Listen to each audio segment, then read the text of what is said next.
goodness. Well, good afternoon, everyone. We appreciate you coming. And I want to say thank you for being here today, and thank you for following from afar. You know, as we approach the end of 2025, it's always important to do kind of a year in review.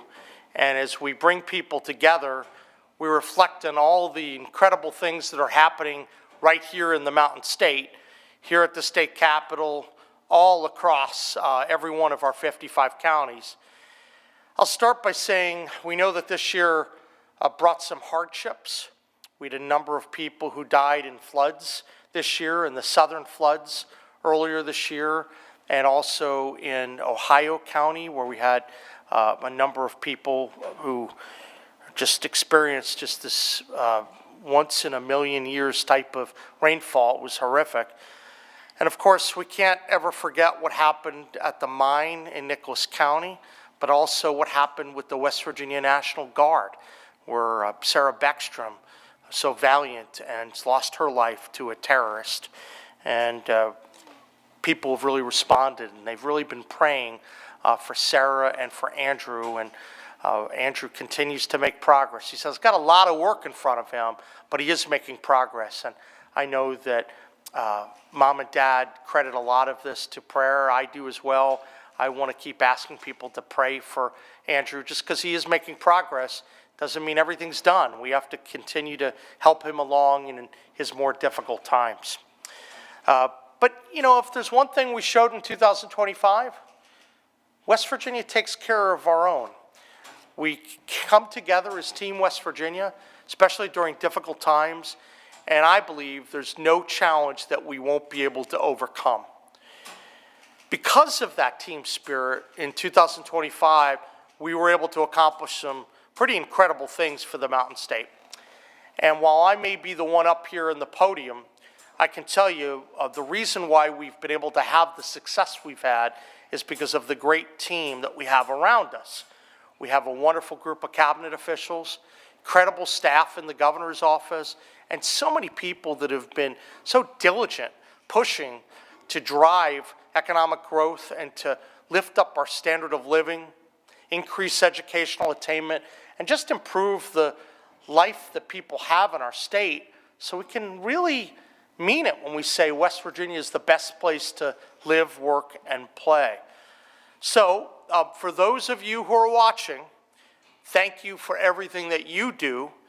The accomplishments that we're going to be outlining today would never be possible, not only because of the cabinet officials, but the receptionist who may be in an agency that doesn't get much attention. If you're in public service, I salute you today. I thank you. It's a noble calling, and I'm certainly appreciative about that. Now, I'd like to emphasize what I think is going to be one of the top line points that you're going to be hearing about, not just now, but in the upcoming weeks when we get to the state of the state. You know, we've put so much time and energy into economic development. That's been our number one priority: economic development, economic development, economic development. We know that the best way to have a strong economy and improve the standard of living is to clear out the pathway to remove all those obstacles that hold us back. And that means having a competitive tax package. It means ensuring that we're cutting red tape very aggressively and that we're investing in our people. And that's certainly what we're doing. I know that I issued the Backyard Brawl executive order on day one, and I think that was very effective. It started to challenge state government and our agencies of the things they needed to do to compete better with all the states that we touch. And because of that, and you'll hear more coming up at the State of the State, we have been able to cut red tape. We've been able to eliminate waste and redundancies and focus at the speed of business. Now, are we there yet? No. We're not going to beat our chest. We're going to make sure we keep going because we have a lot more work to be done.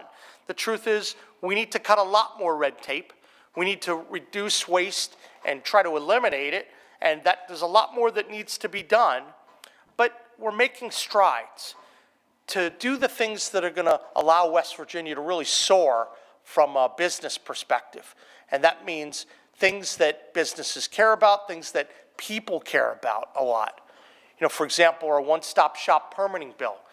When that's complete, that's going to help West Virginia cut red tape faster than any state in America. That's big, and we're working diligently to make that happen. You know, we had our universal licensing bill.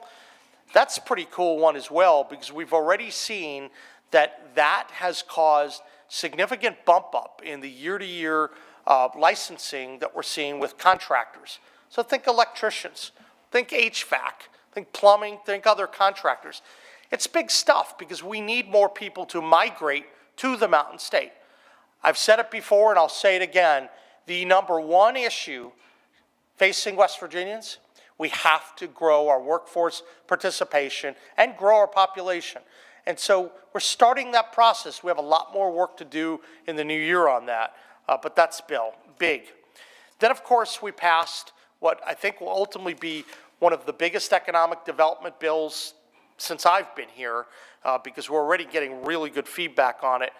That's House Bill 2014, Microgrids and Data Centers. We are on the goal line, about to plunge in, and we think we're going to have some really big announcements coming soon. We're excited about that, but that's because of the work that we did on HB 2014 to set up the kind of regulatory framework that's going to make it easier to locate here. It's because of our 50 by 50 initiative that we're going to talk about. So a lot of the things that we're doing are beginning to pay off. And once again, we're not going to say all is done. There are people that are hurting out there. There are people that rightfully worry about affordability. There are people that need to have better job opportunities. I want to do everything in my power to keep pushing to make that happen. And I'm not satisfied even if there's one person who's in a position of struggle. We're going to keep pushing, and we're going to make sure West Virginia's economic renaissance continues. So, but we are making progress, and we want to take this opportunity. In the progress report, we talk about that backyard brawl. We are making real progress. So let me show, why don't you go to the, well, let me start, go back again. We're going to start with this. Part of what we've been working to do is we're looking to drive growth. This is critically important. And some of the pieces that we did this year, which are critical to that, were our 50 by 50 plan. And when we announced that, there was an awful lot of support behind it. Since the announcement in September, there's been 1.85 gigawatts of new energy that's been announced. And I'm aware of more that's coming in the near future. This is really incredible because that's a signal that there are going to be customers there, and some might be data centers, some might be other manufacturing facilities. But this, 50 by 50, that's a needle mover. Let's be clear, a needle mover. And we're going to be leveraging the intersection between energy and technology. We're excited about that, and we're going to keep going. We're working on finalizing those plans. That's been a big, big project. Microgrids, I mentioned that. When I came, there are no data centers. Well, we're getting ready to announce some now, and we're really, really close. So, I mean, these are things that take a while. I remember some publications said, oh, it's been 2 months, and where are you on this? Well, we were at 0 before, and now we're about to push some big ones over the line. And I'm always a believer, judge us by what we do, not by what we say. And I have a prediction to make. I think in the very near future, you're going to see some significant announcements for right here. Then we go to licensing reciprocity. Let me tell you, I'm a believer that one of the biggest challenges we're going to have in the next few years is to get as many people in the VOTEC sector to come out and be ready for these incredible jobs. We can employ almost an unlimited number of electricians, contractors, and as we get to on the next slide, you'll see when we have a lot of these jobs coming, we can see a day where we're forecasting the need of 10 or 15,000 openings on contractor jobs for all the projects that are in front of us. Think about that. That means, and that's going to go on for a very long time. When you start to see what's coming down the pike, we're going to have a need for so many new contractors, electricians, plumbers, all these positions. And these are good paying jobs. That means we have to keep investing in our workforce, and we'll have some more announcements about that coming in for the state of the state. But licensing reciprocity is big. Getting more people to come in, that makes a difference.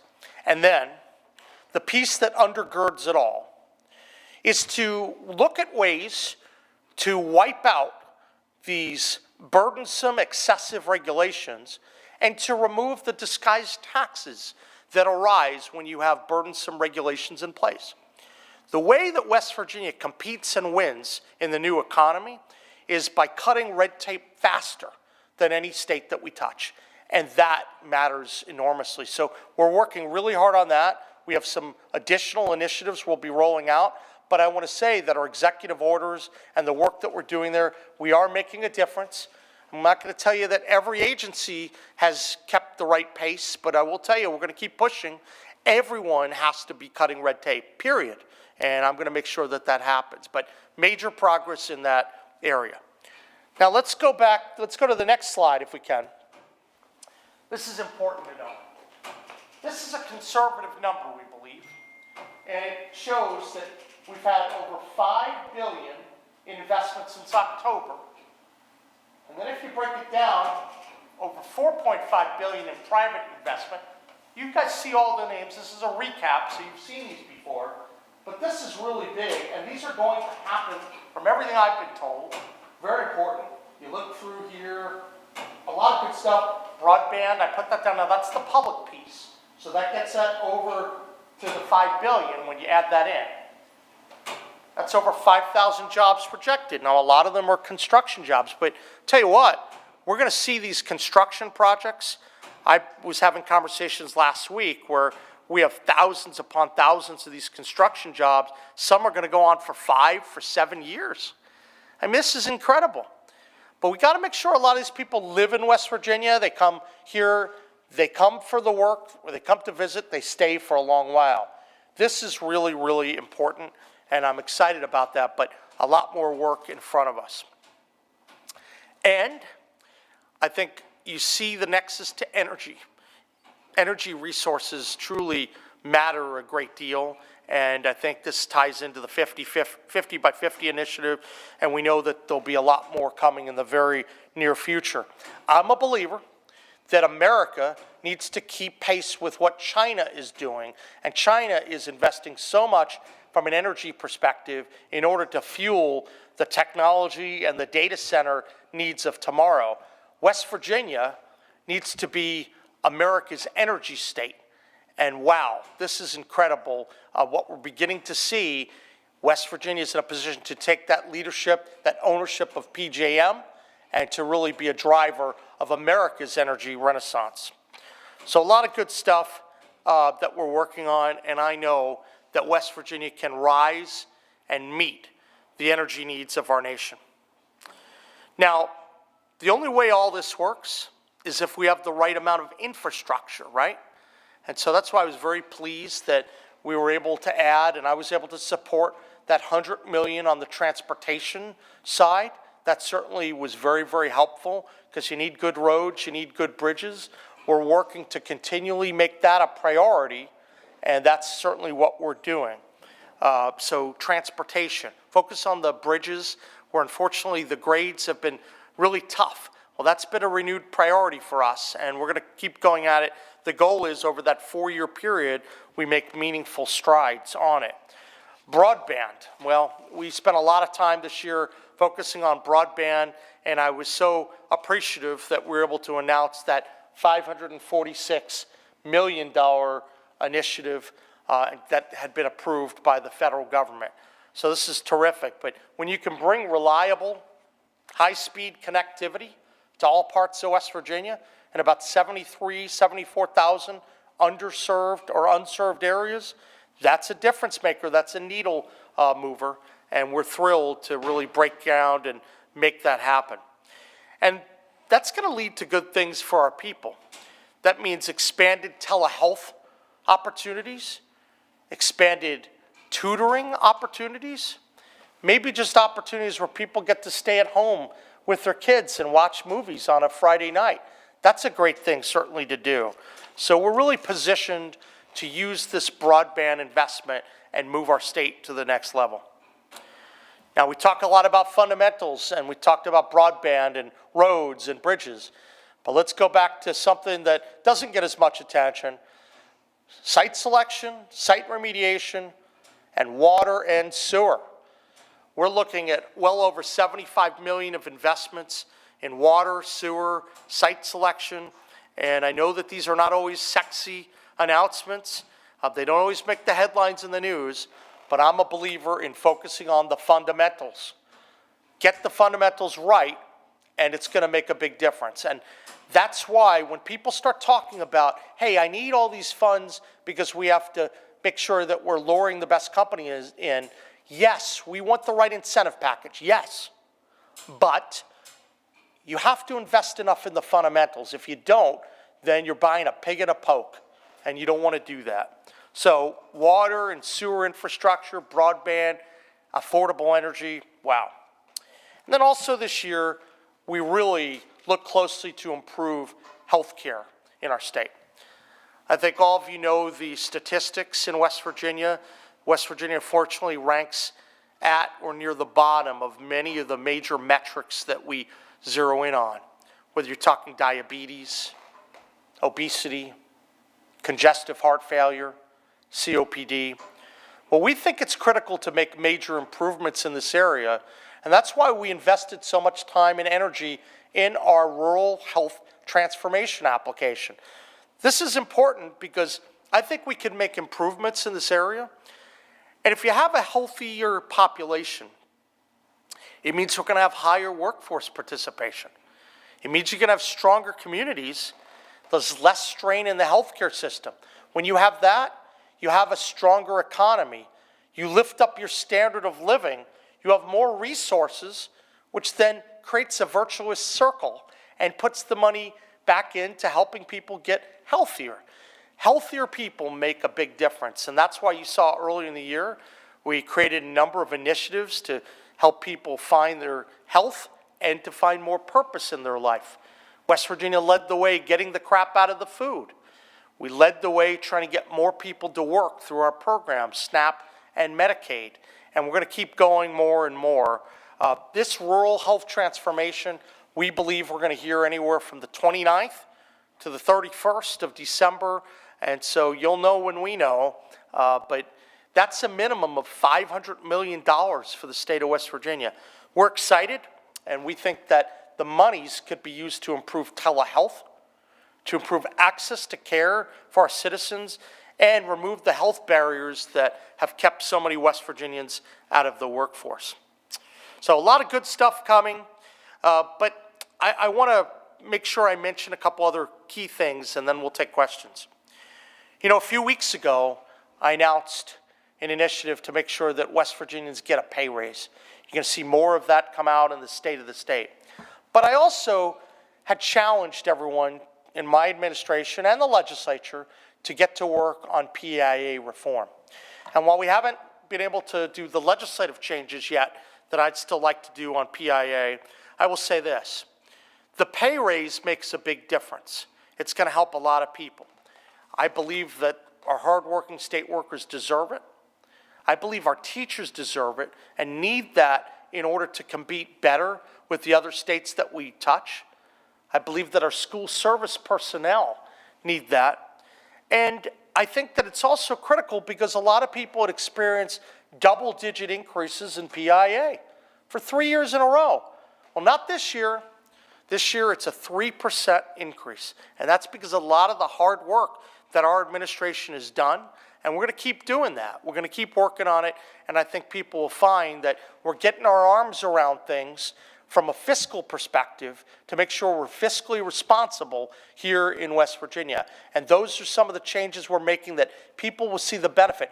The ability to do a pay raise and to keep that PA at 3% directly relates to how well you can run your budget. And that's what we've been working on because we had to make some of the tough decisions and choices, and we have made them. And I think now you're seeing the benefit of some of the decisions we're making that then we get to invest back in our people. That certainly matters. Finally, in addition to a lot of the economic issues, we have to make sure that we get back to basics in terms of working with our kids.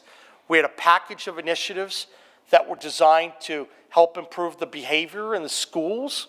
I think, Stephen, you covered a lot of that, really important items, because you have to make sure your kids are focused in school, and we've done that. A good package. I applaud the legislature on that. We also know that we've been working to root out DEI and eliminate the woke virus in West Virginia. And so we did an EO that made a big difference, and also a law that I think is still paving the way for making sure that West Virginia is only focused on the fundamentals. I care about meritocracy. You see it in the effort to push back against DEI. You see it in the civil service reforms that we've done. We want to make sure that if you're competent, you get a great job opportunity. We don't care about these other things. We're not trying to be politically correct. We're trying to reward competence, and that's what we're going to continue to do in my administrations. So a lot of great things on the horizon, and then I also want to conclude on this. Earlier this year, I signed the Riley-Gaines Act. As some of you may remember, there's been a lot of back and forth, especially up in Harrison County with biological male playing sports with women. I spent many years as Attorney General fighting that. I want to note for everyone that there's a Supreme Court case, and this results from the appeal that I filed as Attorney General, and that's going to be heard on January 13th. I know I'm going to be up in Washington, D.C. at some point around that, whether I go to the argument or not. We haven't locked down yet, but that's important that we're remembering the fundamentals matter. Men and women are different, and we're reflecting that within West Virginia law, and we certainly want to make sure we keep men out of women's sports. I am optimistic we're going to win that case. I applaud Attorney General J.B. McCoskey for continuing to fight on that, and I know their team is busily working away, getting ready for oral argument. I think they've got a good team, and I'm really excited about that. It's a chance for West Virginia to pave the way again with a big legal victory. So a lot of positive things going on in 2025, but more work in front of us. We're not going to beat our chest, and we're not going to ignore the challenges on the horizon, but I can tell you that from an economic development perspective, from an education perspective, an infrastructure perspective, we're focusing on the right things, and we're going to keep doing that. And I'm excited to work with the legislature to come back again with a renewed focus on these issues next year and be able to get even bigger things done. West Virginia is writing its comeback story, and we're doing it in real time. We're working on the fundamentals. We're cutting red tape. We're focusing on getting faster and faster. Smaller states don't have the same large amount of money as a lot of other bigger states. So you have to be more nimble. You have to be faster than them, not just try to compete only on the money that you have in your treasury. We are competing on the red tape cutting side, and we're competing, investing in our resources. And as I think you'll see in the upcoming weeks, we've got a lot of big stuff coming. It's an exciting time to be in West Virginia. I look forward to working with the legislature and the public in the upcoming weeks and months ahead, and I thank you all for being here today. So with that, I'd be happy to answer any questions, and I'll start with Stephen Allen Adams. Yes, Governor. Everything you laid out here, how does this compare, looking back, to your inaugural speech on the steps of the Capitol? Really, it'll be here in just a couple of weeks. Where does this kind of compare? And for what you talked about a year ago, what is it in the short term that you haven't accomplished yet that is sort of what you want to see as the next step going forward? Well, I think that we've been fortunate. We have been able to accomplish a lot. I think you see some of the lists that are there. I'm excited about the next few weeks. I think today's the 22nd, so in about a week or so, we're going to learn how much money we're going to be getting on the rural health side. That's important because, Stephen, I view that as a critical lever that we have to improve workforce participation. So you're going to hear a lot more about that in the next few months, because everything comes with increasing net migration of population and increasing workforce participation. I think the rural health piece is going to be a big driver, but driving workforce participation has to be a renewed focus over the next year. Now, are we making progress? Yes, but we need to make more progress. I think you're going to see more and more initiatives related to that. I'll be honest, Stephen, when I see the potential number of jobs that we're going to need to fill, we have to make sure that we're tripling our efforts in terms of our investments in our people and to get more people to come to West Virginia. And I believe that's got to be job number one. So progress, yes, but until we start rising up in the economic rankings, we should not do a victory dance. We need to be focused on that, and I just want to be straightforward about it. But economic development, and we have to keep managing the budget the right way, right? So we did that this year. We made meaningful progress. But look, there's some long-term fiscal challenges. We're going to have to manage those going ahead. I know we're coming to election year, and so a lot of times people want to spend a little bit more. I'd like to keep managing the budget in a fiscally prudent manner. I'm very hopeful to work with the House and the Senate to make that happen. And, you know, I believe that there's more work that needs to be done to return more money to the people and also to cut more red tape and then just continue to have West Virginia win in that backyard brawl comparison. Quick follow-up on that, too. Obviously, you know, a lot of your first year for your administration heads is, to some extent, learning where the light switches are, seeing what you all have inherited from the previous administration, trying to put your stamp on things. But going forward, pretty much, especially with the state you all are developing and the plans going forward, the ball's going to be very much truly in your court and in the administration court. So would you say, you said judging by your actions, not your words, but we can kind of view this administration going forward, these are, you all have a handle on where the lights are. Oh, I think, look, I'm hopeful. I'm not going to do any comparisons to the past, but we're going to do things the right way, and we're going to focus on the fundamentals. That's what you're seeing, and I think folks know that, and sometimes it's not the sexiest, but it's hard work, grinding it out, and getting things done. You know, if you go back, I guess it's not on there anymore, but if you go back to that list, and what you'll see by the time we hope the State of the State comes, this is just through a lot of good hard work and focus on fundamentals. It's not, you know, we don't have $2 billion to hand out on different things, right? That's not the position we're in. We're going to take advantage of the dollars that are there, like broadband and rural health, most assuredly. But I feel really good that, you know, we've had a good year. There's no doubt about that. But, you know, I'm just one who doesn't like to celebrate while people are hurting, and why we need to do more to make West Virginia even more affordable, and we need to have better paying jobs, and let's keep working on that, right? And I think that's what we're doing, and people should look at those numbers. Some of the jobs that we mentioned, I mean, if you go to the next one. No, the next one? Okay. Ergon. These are jobs that are over $100,000 a year, 25 to 30 people, but 125. What they do is actually, they periodically, when they revamp, they bring potentially hundreds of people in to their new facility, and then you'll see all of the hotels and the restaurants in the area for a long stretch of time be unbelievably busy. It's very exciting because that is a major mover in the area. And whether it's benefits from direct employment, you know, that we're seeing that they're hiring someone, or the indirect with the hotels or the restaurants or the stores when they're shopping. Wow, what a difference. Toyota, well, that's a long-term relationship, a partnership. I don't take credit for that. That's one where, well, we work closely with them and we were very positive, but that's been formed decades ago, right? But you have to nourish relationships and you have to keep that going, and we're very pleased with the relationship we have with Toyota and with the Japanese. You know, the ambassador had come to the State of the State earlier, and that all that paves the way for good discussions that we can have. You know, the diversified, oh, that number's wrong, by the way, I'm sorry, that's 70 million. So please, if you can, I apologize for that, but that's $70 million for diversified. But here's what's cool about that.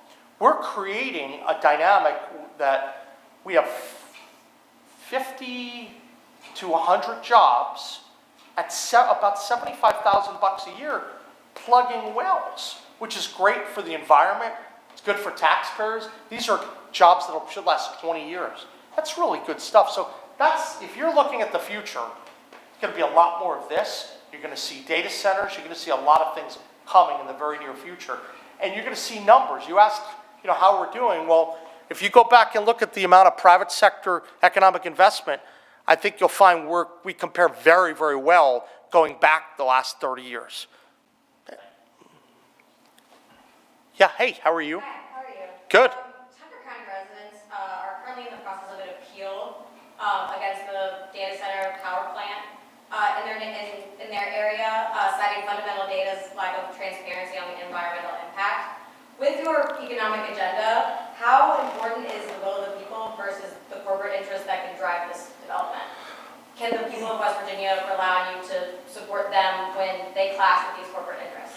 Well, I guess what I would say, and with respect to fundamental, we weren't involved early on. There were a lot of people suggesting that was coming with HB 2014. That was different. It was a separate initiative. So I would say this, we always put the people first, period. One thing we're working to do, though, is to lift our standard of living up, and we have to make sure that we're growing. I won't talk about the particulars of anything that may be evolving because I don't think that makes sense. But, I will say this. I don't like to put things in places where the public doesn't want them, right?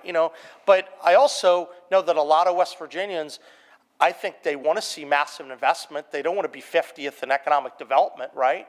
So I think what you're going to see is we're going to keep focusing a lot on economic development.